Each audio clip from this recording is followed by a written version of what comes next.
Alexandre, l'orphelin de la table ronde, est une légende oubliée depuis 5 siècles que j'ai reconstituée à partir des manuscrits du Moyen-Âge. Elle était inédite, elle se trouvait dispersée dans 14 manuscrits à travers l'Europe. Et Alexandre est un chevalier très atypique. Il est magnifiquement beau, c'est le plus beau chevalier de la table ronde.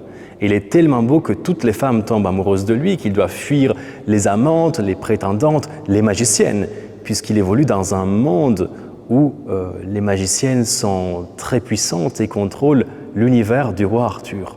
C'est un univers qui casse les codes, qui bouleverse les codes du roman arthurien, et on assiste à des aventures rocambolesques, amusantes, émouvantes, magiques, où on découvre aussi le vrai visage de Merlin et d'autres personnages de la légende du roi Arthur et de ses chevaliers.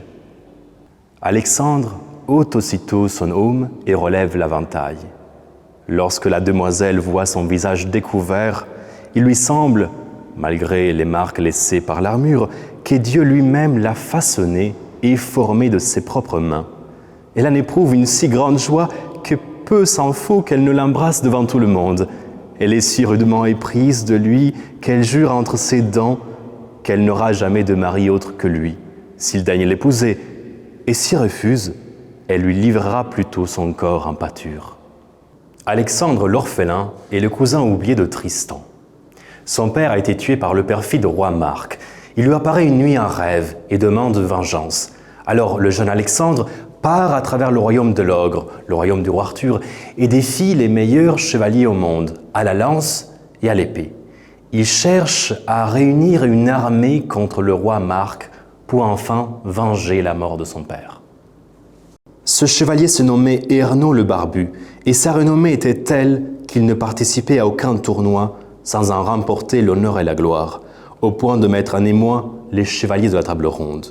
Il se trouve qu'il n'avait jamais été renversé de sa selle, et il avait affronté plusieurs fois Lancelot du Lac et maintes autres preux chevaliers. Ernaud entre en lice et pique des éperons, la lance en arrêt. Le voyant venir, Alexandre l'orphelin repense aussitôt à la belle demoiselle qu'il a vue. Il ne l'évite pas. Au contraire, il dirige son cheval contre lui avec la vigueur d'un faucon. À l'impact des lances, la situation fut telle qu'Ernaud le Barbu aurait mieux fait de ne pas venir là. Ernaud, qui était un vaillant chevalier, frappa si fort Alexandre qu'il brisa sa lance sur lui.